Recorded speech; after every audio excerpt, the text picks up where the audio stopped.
It's the Opperman Report. And now, here is investigator Ed Opperman. Okay, welcome to the Opperman Report. I'm your host, private investigator Ed Opperman. Now, you can find me at Opperman Investigations and Digital Forensic Consulting just by emailing me directly at oppermaninvestigations@gmail.com. Our guest today is Harry N. MacLean. You can find him at harrymaclean.com, and it's spelled M-C-L-E-A-N, like MacLean, but he pronounces it MacLean. He's just written a book called Starkweather, The Untold Story of the Killing Spree That Changed America. You can find him on Instagram and Facebook as well. Mr. Harry MacLean, are you there? I'm here. Thank you so much, my friend. Before we get into the whole story about Starkweather, the untold story of the killing spree that changed America, tell us about yourself. Who is Harry MacLean? Well, first let me just make one minor correction. The last name is spelled M-A-C, and everybody has a hard time putting that A in there, I know, but it's as opposed to M-C. But, yeah, I've got kind of a checkered past. I had a career as a lawyer for about 15 years, and then I did a number of jobs. I was a professor at the University of Denver Law School, general counsel of the Peace Corps in the Carter administration. I'm an old guy, and deputy attorney general for the state of Colorado. And I got kind of bored with practicing law, to tell you the truth. It was starting to repeat itself, so I started writing true crime books. Always a strong adherent of In Cold Blood and Truman Capote, always considered the masterpiece of true crime. And I kind of sat there and said, one of these days I'm going to write a book. Well, there comes a point in your life where you either execute your dream or you give it up. I think anyway, because if you keep having a dream and don't do anything about it, you're going to be kind of deluding yourself. So there came this story in northwest Missouri about a town bully being, in a sense, executed on the main street of a small town in front of 65 witnesses. He had conducted a reign of terror over all of northwest Missouri for 20 years and never prosecuted. Finally, the small town of Skidmore rose up and shot him to death. Two people pulled rifles out of their pickups and blew his head open when he was sitting in his pickup. And the real interest of that's interesting. The interesting part of the story was that, in spite of 65 witnesses, there's never been a prosecution. 3 grand juries, no one has ever spoken to this day, in fact. So that, I grew up in a small town in Nebraska. That was ready-made for me. Of course, I had no idea how to write a book, but eventually that book, I lived in the town for 3 years to get the story, and that book became In Broad Daylight, which was obviously my first book, won an Edgar Award and was a New York Times bestseller. So from that point on, I've been working as a private judge in civil disputes, labor disputes, and writing books. And Starkweather is... Wait. Before we get to Starkweather, I'm fascinated because I remember that story In Broad Daylight. And he did that. So you wrote this, the TV movie is based on your book. That's correct. Oh, fascinating, yeah. Now, was there was that the first TV movie about it? Because I know there's been a couple. Yeah, that's the only one that's an accurate depiction of what happened. I mean, mine is fact-based. Some of the other ones kind of mix fact and fiction together. But this is, it's based on the book. I mean, of course, some stuff has to vary if you're going on film, but it's an accurate depiction of the book, which, to my best ability, is an accurate depiction of what happened. Gotcha. And, Brian Dennehy stars as the bad guy in there, Ken McElroy, and does an incredible job. I mean, I was on the set when they were filming it, and he had everybody. So he was walking around with a shotgun cocked on his arm. He had everybody so nervous on that set, he ended up sitting all by himself. Now, I remember when I was fascinated by the movie, and I was checking the comments on IMDb, the Internet Movie Database, and back then you used to be able to leave comments. It was like a message board, a chat room, and some of his family members were in there commenting on the movie, and he had a huge family, right? Like a bunch of kids? Well, if you add up all of his kids, I've come up with 25 by 5 different women, and I think if the point of my research was to find all the kids, I think I'd be probably close to 40. But what you're referring to is a documentary, I think, which did come out 3 or 4 years ago. Oh, no. This is no. They stopped doing those message boards on IMDb. This was like 10, 15 years ago when Okay, that's based on the movie then. Yeah, it was definitely based on those movies. Yeah, but it seems like this guy, he was like untouchable in that town. He was an illiterate hog farmer who somehow figured out how to neutralize the entire criminal justice system, from judges to prosecutors to state patrol to sheriffs to policemen. They were all terrified of him. And if he was ever charged with something, the judge wouldn't hear it because he was scared McElroy would come after him, right. Or the jurors wouldn't convict him because he'd put rattlesnakes in their mailboxes. And this fear spread. People started feeling unprotected, unsafe, because most cops would not have anything to do with him.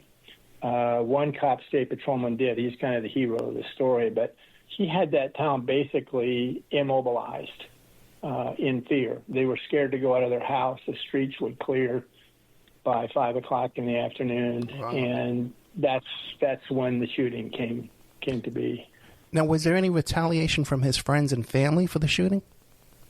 No, and I think there was some suspicion that there was going to be because he did have his cohorts, his fellow thieves and assaulters, and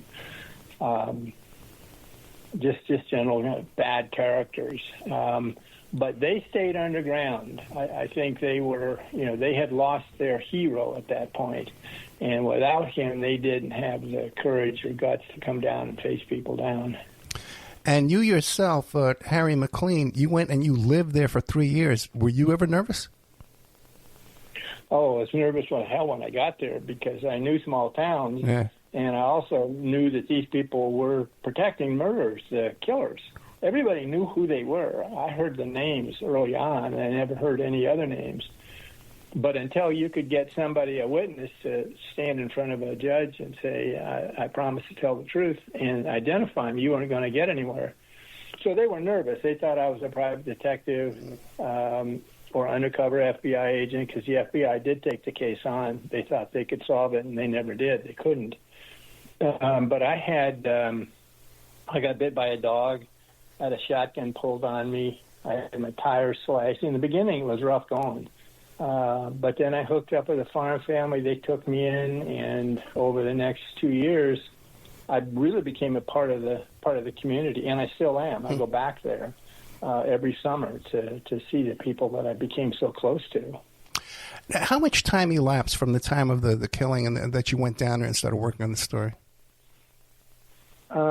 It was almost a year. Okay. Yeah, before I showed up. It was 19. He was killed in 81. I think I got there in 82. 82, about a year later. Okay, then what was it like then when you started working on Starkweather, the untold story of the killing spree that changed America? Because that's historical. That's from the 50s, man. Like, how do you investigate something that old? There's nobody left alive. How'd you start that? Well, I started it. I'm from Lincoln. I'm from Nebraska. And I lived in that town when this reign of terror started. And it was tricky business for me because I had a pretty unhappy childhood, borderline juvenile delinquent. And I was always in trouble, kicked out of school, down to the police department, that sort of stuff. So I was going to run into my own youth going back there, which I had pretty much moved away from. And while I looked into Starkweather, and the problem with the Starkweather case was, this is the fellow, 1958, 19 years old, went with his girlfriend Caril Fugate, 14 years old, and on a rampage through Nebraska and up into the Badlands of Wyoming, it ended up with 11 people dead. And in those days, 1958, this was a huge event. It traumatized Lincoln, Nebraska, and the state of Nebraska. And I've since found out all over the Midwest, when he was on the loose, people in North East Iowa were locking their doors and hiding in the basement with shotguns on their laps until Charlie was captured. It was a huge event in the culture, but it was so easy to exploit it because here's Bonnie and Clyde, kind of Charlie and Caril, and they were on the run, and the cops ran them down in the Badlands, that it was dealt with pretty much superficially. And so my approach to it was, let's get the facts of this story. I'm a trained fact finder. Let's see if we can quit the speculation, the inferences, and find out what actually happened. Go look at the facts before you start convicting Caril Fugate, before you say Charlie was a sociopath or whatever it is. Go look at all the documents. So back to your question, it is difficult. You've got evidence, a lot of which was missing, unfortunately, but there was a lot that was there. You've got the trial transcripts. You've got Charlie wrote a kind of simplistic memoir, and other people kept diaries and so forth. It is difficult. There's no question about it. Now, it's not so difficult. There's a book out called Wager right now, which is very successful, very interesting. And this guy goes back to like 1489. And I can't imagine the archival research in that sort of an effort. But, there were a lot of people that knew the Starkweathers, knew the Fugates that are still alive. They were like maybe kids at the time. And although there were a lot of people left in Lincoln who were kids at the time who could tell you what it was like in that town when Charlie was on the loose. So tell us about Charlie Starkweather. What kind of guy was he? Did he have a troubled upbringing? He wasn't, not classically. He came from 8 kids. He was the second. But he was a strange-looking guy. He was short, 5'4", and he had thick, flaming red hair. And he was bow-legged and slightly pigeon-toed and had a lisp. In spite of all that, he looks a lot like James Dean. If you see a head and shoulder shot of Charlie, you'll say that's a knockoff of James Dean. And he developed that look. But he was treated quite cruelly, almost viciously by kids in school, mocked, parodied, pushed around, had stuff ripped, paintings ripped from his hands, and that went on. And finally, he turned around in junior high school. Well, I guess it was late elementary school, like 6th grade, and his dad said, "You don't have to take it anymore. If it starts, smack him." And he did. And he started. He was a little guy, but he had this anger built up in him and resentment that turned him into a terror. And my older brother was in school with him and could tell stories about the impact of Charlie in the culture in this little junior high school. And he would fight anybody. He would go up and pick a fight, and when he got him down, he would kick them or rub their face in the gravel. And that continued on into the big things in his life were guns and cars. But he had a reputation. I can remember his reputation when I was there. It was, Lincoln was 130,000 people, which is a pretty small. It was a big, small town. And he was a known character in town. And it was somebody you stayed away from unless you were a fighter yourself. And if you wanted to make your reputation, you'd go and get into it with Charlie. And he did lose a couple fights, but by and large, the other people didn't have the anger and almost hatred driving him that he did.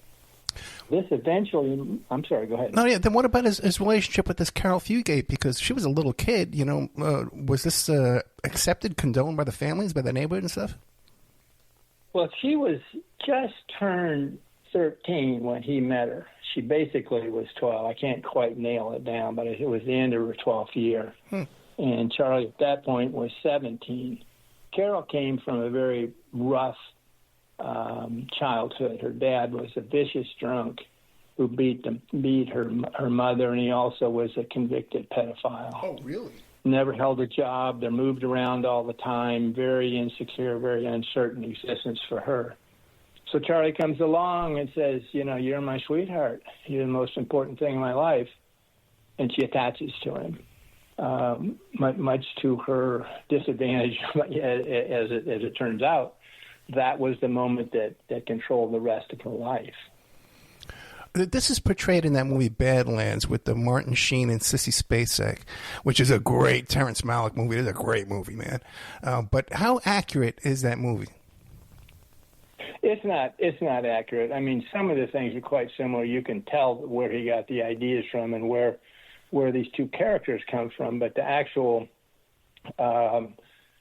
crimes themselves and the escapes and so forth are all kind of stuff that maybe a little bit of truth in them. And Malick would say, actually, that he ended up denying that it was based on the Starkweather case. Well, that's not true either, because he went and met Caril when she was in prison with a lawyer, and that's where he really developed it. But he always said he used to call it a fairy tale himself. He said, yeah, it's stimulated by it.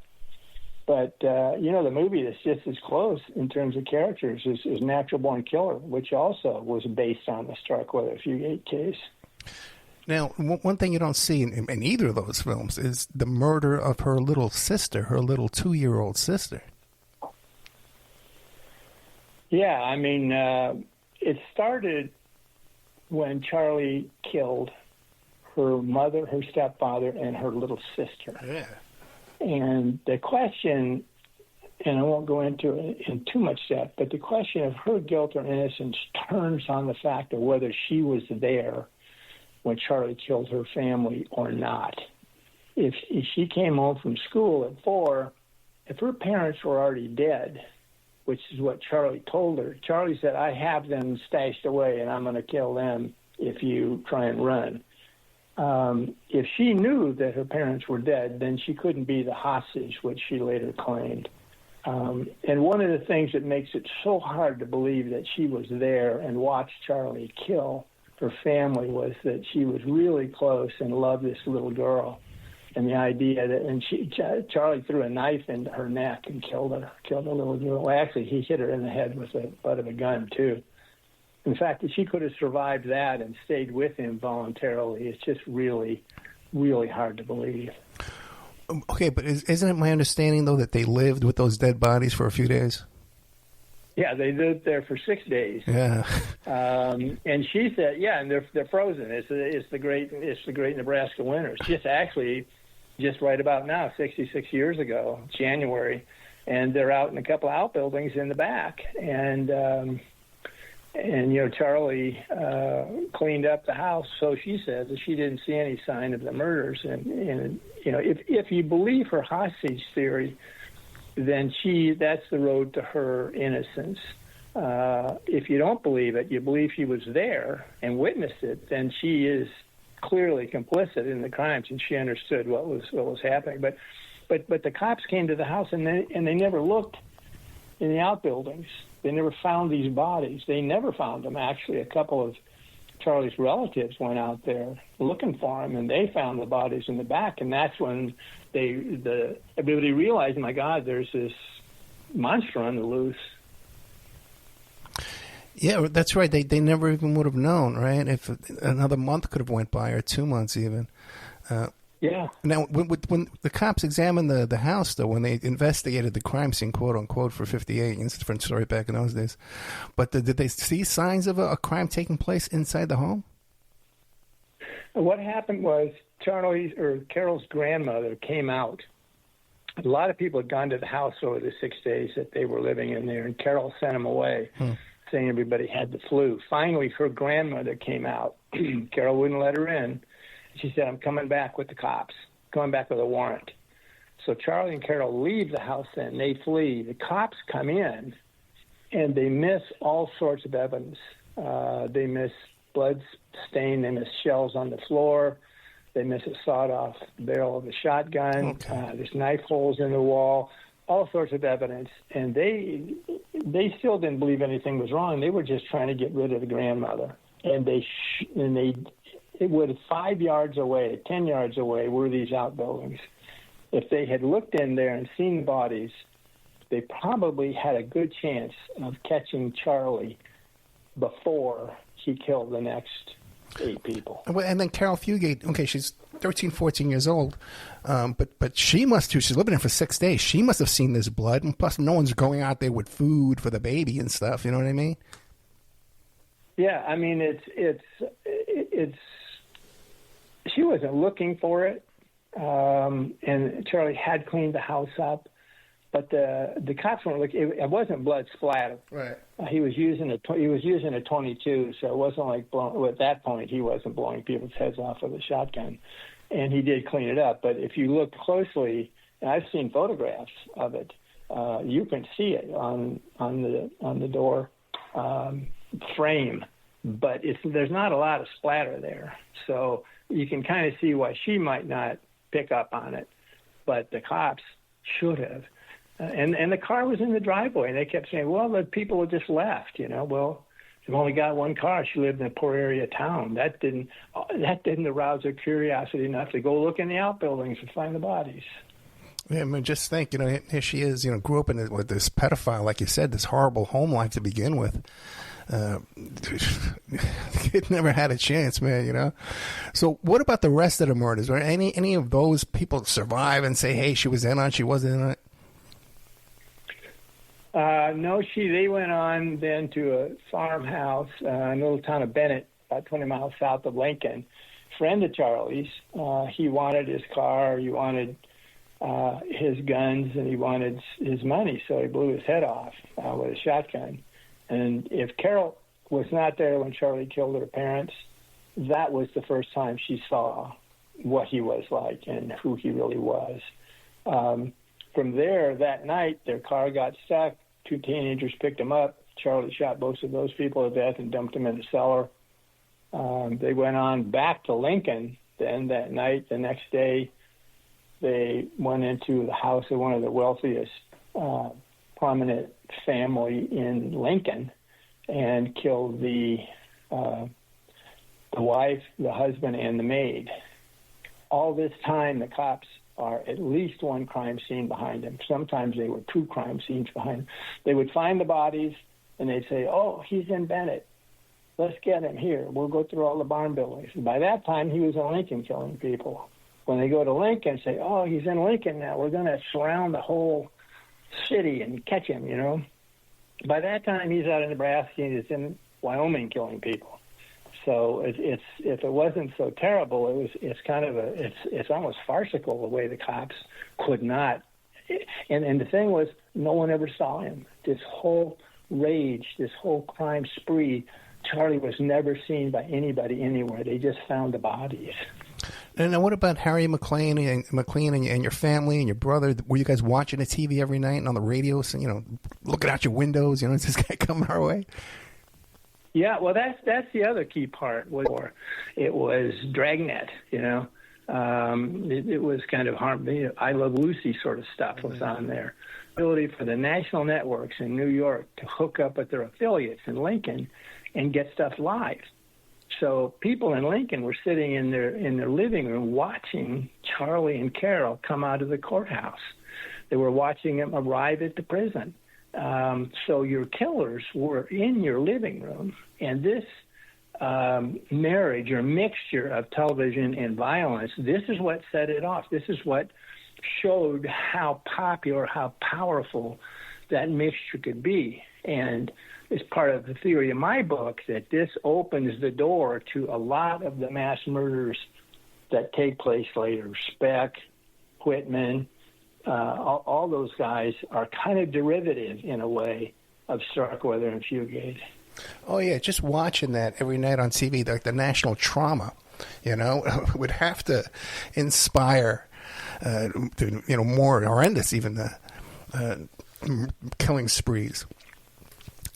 Yeah, I mean, you think back, it's speculative, but there's a lot of evidence for it. Charlie and he knew TV. He understood it for as kind of out of it as he was. He was looking for a movie to be made from his life at some point. And he kind of said to the sociopaths, didn't say, but it demonstrated to them, look, you don't have to hide in your basement and end up, killing your mother and cutting her head off and sticking it in a freezer. You can come out into the world. You can act your social pathology, your murderous instincts out and get famous. Charlie was eventually executed. He couldn't have been happier. He was the subject of the worldwide press. They were there from Japan, from England, from France. He was world famous for what he did. I think that stimulated a lot of psychopaths. I really do. How were they ultimately captured? They were up in the Badlands of Wyoming, which is the eastern part of Wyoming, next to Nebraska. And he heard on the radio that they had identified the car that he was in. So he pulled over. He saw a car parked. He pulled over. He killed that guy eventually to get his car, shot him to eight bullets in the head for some reason. And Caril, and then a cop just happens to pull up at the time. Caril runs to the cop and says, Charlie, Starkweather's going to kill me. He's going to kill me. So she either was, trying to create a defense or she really was scared of him. So the cops, he flees in his new car. And he goes back through Douglas, Wyoming, and they're chasing him, siren and lights, through Douglas, Wyoming, down the main street. And eventually he gets out of Douglas and takes off through the Badlands, about 110 miles an hour. They're chasing him, and the sheriff is leaning out the window with his .30-30, trying to kill him, basically. He didn't. They put a hole in the window. He ended up bleeding from some glass and pulled over and stopped. And said he would have shot him. He would have had a shootout with him, but he was out of bullets. So they captured him, then took him to jail in Douglas, and they also immediately treated Caril as a criminal herself and locked her up. And they made it back to Nebraska the next day. Now that's interesting. Okay. Now, what about their first statements, confessions? What did they first come out and say? Charlie admitted to everything. He said, I killed them all. Girl didn't do anything. Leave her alone. She had nothing to do with it. I killed the parents. I killed the family. I killed the teenagers. I killed the farmer. And he also admitted to a crime that they weren't even aware of, which was in November of 1957. A gas station attendant was killed and robbed, and they hadn't solved that. If they had solved that, Charlie wouldn't have murdered 10 more people, but they weren't even looking at it for that. He confessed to that to get his numbers up, and that got him up to 11. And he gave detailed confessions of everything on the record with stenographers there. Caril always said, I was a hostage. I couldn't get away because he was going to kill my parents and probably kill me. She was consistent in her statement about what happened. Charlie's stories changed over time. As he realized that Caril might get off and Caril had turned on him, he started implicating her in all the crimes. Any chance that there were other crimes that they didn't confess to that they might have done? There was some suspicion that Charlie had killed somebody else, but nothing ever came of it. Certainly nothing that Caril was involved in. I mean, that would have been, they could have found that if she'd been involved. But no, Charlie was living in a fantasy world where he was an outlaw, and he wanted to move the fantasy world into reality. In order to do that, he needed to be able to kill people. But first, he needed a woman, right? He needed a girlfriend on his lap with him while he went through this to do the Bonnie and Clyde routine. So when Caril came into his life, that set it up. Now he was complete. Now he had everything he needed, and that's when the spree started. Now, she's always maintained she was a hostage, and when she first came into contact with police, she ran into their arms. What kind of a defense did she put on? Yes. What she does, two defenses. One, that she didn't have a chance to run, and the other that she was a hostage, that she was scared that he was going to kill her parents and or her. And as the killings went on, she saw that he would do it. Yeah. No question about that. When she saw him first blow his friend's head off, she realized what the risk was. And at that point, there's a word. There was a legal phrase at the time just called coercion. If somebody's coerced into doing something they wouldn't normally do, then they're excused from the crime, basically, to state it simply. But they didn't know how to prove it. There was no PTSD. There was no trauma psychology. There was no dissociation. All of these things that we now accept. Half the criminal trials today are somebody claiming I was traumatized in my childhood and I was unable to, blah, blah, blah, blah. We all know those defenses now. None of that was there with Caril. They just looked at her and said, you could have gotten away, and we don't believe that you believed your parents were a hostage, so we think you're as guilty as Charlie. And they did get her on a defense, and I've been convinced, I've seen the memos, if they did not convict her on that, they were going to try her with every other crime until they got her. Amazing, because he wasn't even charged with statutory rape, or even she can't consent to travel with this guy, even kidnapping and stuff, right? Well, 14, there was a lot of things that, he could have been charged against Charlie. But at 14 years old, and really 13 when he first ran into her, you're a child in the eyes of the law. And you're basically a child in terms of being able to make decisions. She's sitting out there. Where is she going to run out in the farmland?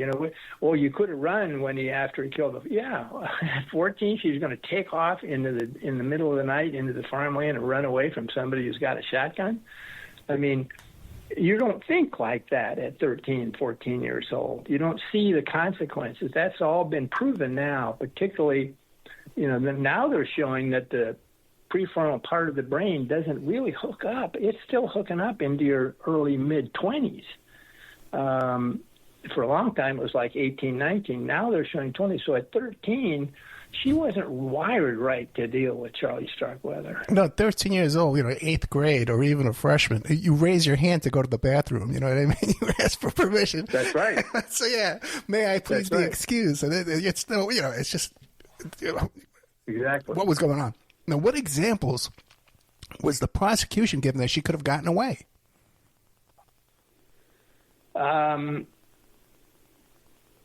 one that was the most obvious was when they pulled into the prominent family's house in Lincoln on the second day. Charlie took the .22 and went inside by himself and found the maid and the wife. And Caril stayed in the car, and there was a shotgun in the back, and this went on for half an hour. Clearly, she could have gotten out of the car and been a long way away by the time Charlie came and signaled for her to come in. There's like 4 or 5 of those. That's the most succinct one. That she clearly, if she was functioning, if her brain was hooked up, if she was not under his control, she could have walked away. Now, she would have said, I was scared he was going to kill my parents. At some point in there, she learned that her parents were dead, or she suspected it. Exactly when, I don't know. But that's the clearest example of when she could have gotten away. Well, also, too, it must have been on the radio and the TV that her parents were dead.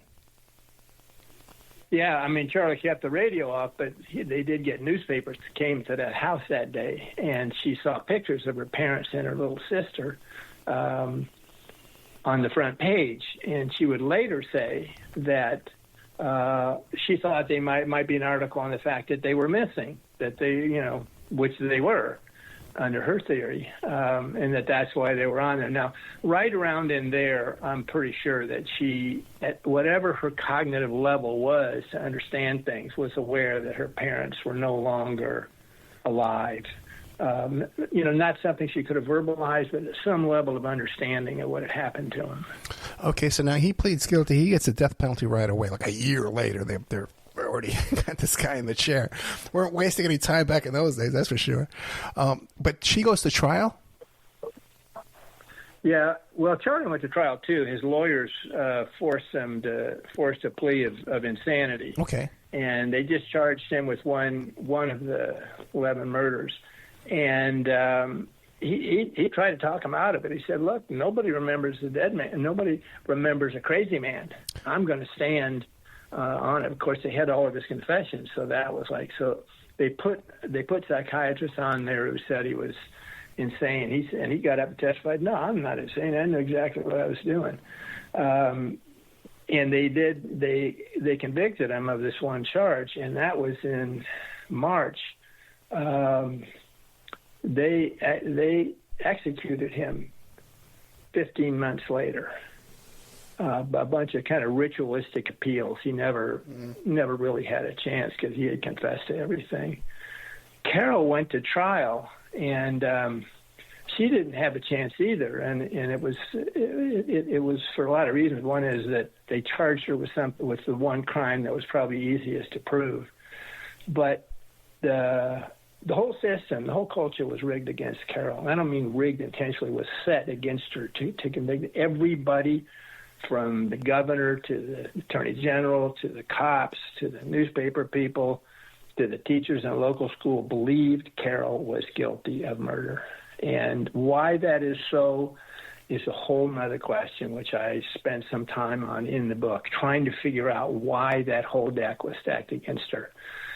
But she was going down. There's just no question about it. I mean, Charlie, we got Charlie. He's going to die. Now we need to take care of Caril. She's only 14. We could give her the death penalty, but we won't. We'll just convict her, and she'll spend the rest of her life in prison. And that's what they did. But she gets out about 17 years later. She gets out in 1976. She's convicted in the fall of 58. By that time, she's 15 years old. She's a model citizen in the Women's Reformatory in York, Nebraska. No discipline over 17 years. She's a role model for all the other women who come in there. She ends up teaching classes. She gets her high school degree. She's allowed into town every Sunday to babysit the kids during church services. She gets her certificate as a medical assistant. I mean, it's this amazing record of almost perfect behavior. And she gets out. Initially, when she first came out for parole, the victim's relatives fought it hard and said, she needs to die. She needs to spend the rest. Well, initially, they wanted her to get the death penalty. A lot of them did. But when it came time for parole, they said, this is 17 years is a pretty short time for 10 people that are dead. And they fought it, and it was laid over for 3 years so everybody could kind of accept it in the culture. And then she got out 76 and lived she's still alive. I talked to her. I found her. Really? When nobody else. Yeah. Nobody else, no one knew where she was. Her lawyer wouldn't tell me, and I don't think by that point she knew. Her friends, 2 friends of hers, wouldn't tell me. A couple of relatives wouldn't tell me. They either didn't know or they weren't going to tell me, one or the other. And through a fluke, I actually was sitting in the car at Trader Joe's in St. Petersburg while my wife was shopping, and one of the guys that I had asked called me up out of nowhere and said, "Here's where she is." And so I jumped on a plane, went up and had an interview with her, which is, it's the last scene in the book actually, and it's in the epilogue. But to go back a little bit, after she got out, she lived a perfectly normal life. She got married. She didn't have any kids. She didn't want to. She said, "I can't bring kids into this world with me as their mother. What their life would be like." Mm-hmm. But she held the same job at a hospital like for 22 years. She went down to Mexico with girlfriends for a spring break. That sort of stuff. It was, and I looked. I didn't find any other criminal behavior or even a parking ticket that she had gotten involved in. So she lived a normal life. So with no kids though. But what about relationships with men? Did she get married?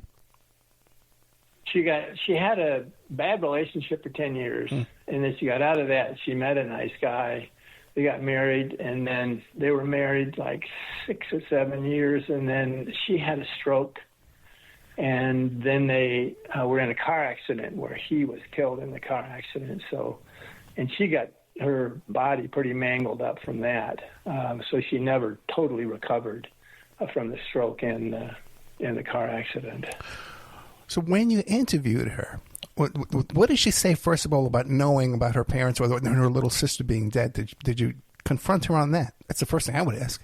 I didn't, because I knew what she had said in the trial and in every statement. She proclaimed her innocence every day of her life. And the shape she was in, I wasn't going to cross-examine her about those details. I mean, I'm not even sure what her own recollection would have been at that point, but she couldn't talk real well, can't talk real well, and I didn't want to re-traumatize her all over again by going through that when I didn't see any gain from it. I mean, she couldn't, the sophisticated questions I would ask, well, you said this here, but what about that? I don't think we're going to get me anywhere. I got you. I didn't. Yeah. Now, what about the period of time from the murder of her parents? She's there 6 days, and to the time they get caught. What's that span of time there? Yeah, I'll tell you, that's an interesting question. It was only about 49 hours, but for Lincoln and the state of Nebraska and in the Midwest, it was like 3 weeks because they kept finding bodies. But from when they killed the farmer about 4 o'clock that afternoon until they caught him up in the Badlands of Wyoming was only about 49 hours. Wow. But they had ranged over the territory, leading bodies everywhere. And by this time, TV was on. It was on. It was in the morning, it was at noon, it was night, and then, the 6 o'clock and the 10 o'clock. So it really seemed to the town like it was. And actually, writing the book, it seemed like it was a hell of a lot longer than 49 hours, too. But that's what it came down to. So as a kid, already traumatized just from the she can't consent with this older boy, her upbringing with her family. So she's already been traumatized before all this. Did she describe to you what the trauma was like being on the run, even if it's only 49 hours or something like that, what that was like? Well, she, other than her hostage defense, she claimed she just did what she was told to do. Mm. And the way we look at trauma today is that the idea of dissociation. And when she first saw the farmer killed, she would say later in her statement, in her testimony, and always that she saw herself after the murder. She saw herself kind of as a figure trying to scream but couldn't scream, and she felt frozen. That language today is classic PTSD language. It's what a lot of rape victims will tell you, that when it started, I froze. Why didn't you fight back? That was always the challenge to them. There's a system in your body that freezes you in those situations if that seems the safest thing to do. So as she went on, and this is the theory on her behalf. I'll admit that. It's a theory that I've developed. Some people still believe she knew what was happening and participated in it. I just don't think she was capable because of the trauma and the impact of the trauma on her brain. On brain science today really supports this theory that she was capable of challenging him or running away. And that she kind of just, she went along because she didn't know what else to do. She didn't have the ability to say, well, my parents must be dead by now. The next time I get a chance, I'm going to run. Her brain wasn't functioning. Oh, no, yeah, it's minute-to-minute survival, yeah. But now what about, did her parents approve of her relationship with this man? Well, by this time, her mom had gotten divorced and married a pretty good guy, World War II vet. Didn't make a lot of money, but he was sober and didn't beat anybody up and kept a semblance of a house together. But he disapproved of it and told Charlie not to come around. But for some reason, her mother let it go on and said she can make her own decisions. A 13-year-old girl's making her own decisions to go out with a 17-year-old boy. I've never understood the passivity of her mother, because she just, in the end, they told him not to come around anymore. But for a good year and a half, he came and he'd pick Caril up, and, they'd go running around together around Lincoln. Now, what about, what was his motive then for turning on her? And because initially he said that she was like a hostage. Well, I think, my theory is that he wanted to go out in a blaze of glory, and he wanted to go out. The one line that's so famous from the story, in which Bruce Springsteen uses in his song Nebraska, which is the story of Charlie and Caril, is, "I don't mind being executed as long as Caril's sitting on my lap." Now, the way Springsteen said it was, he changed it and said, "I don't mind being executed as long as my pretty baby's on my lap." He took he was a little loose with the language there, but it kind of made it a sexier phrase. But I think there's something to that. He really wanted to go out in the Bonnie and Clyde fashion with this girl on his lap, and he was concerned that she was going to get off and was not going to be executed. So the story would not have the power to it that it would have if both of them went executed.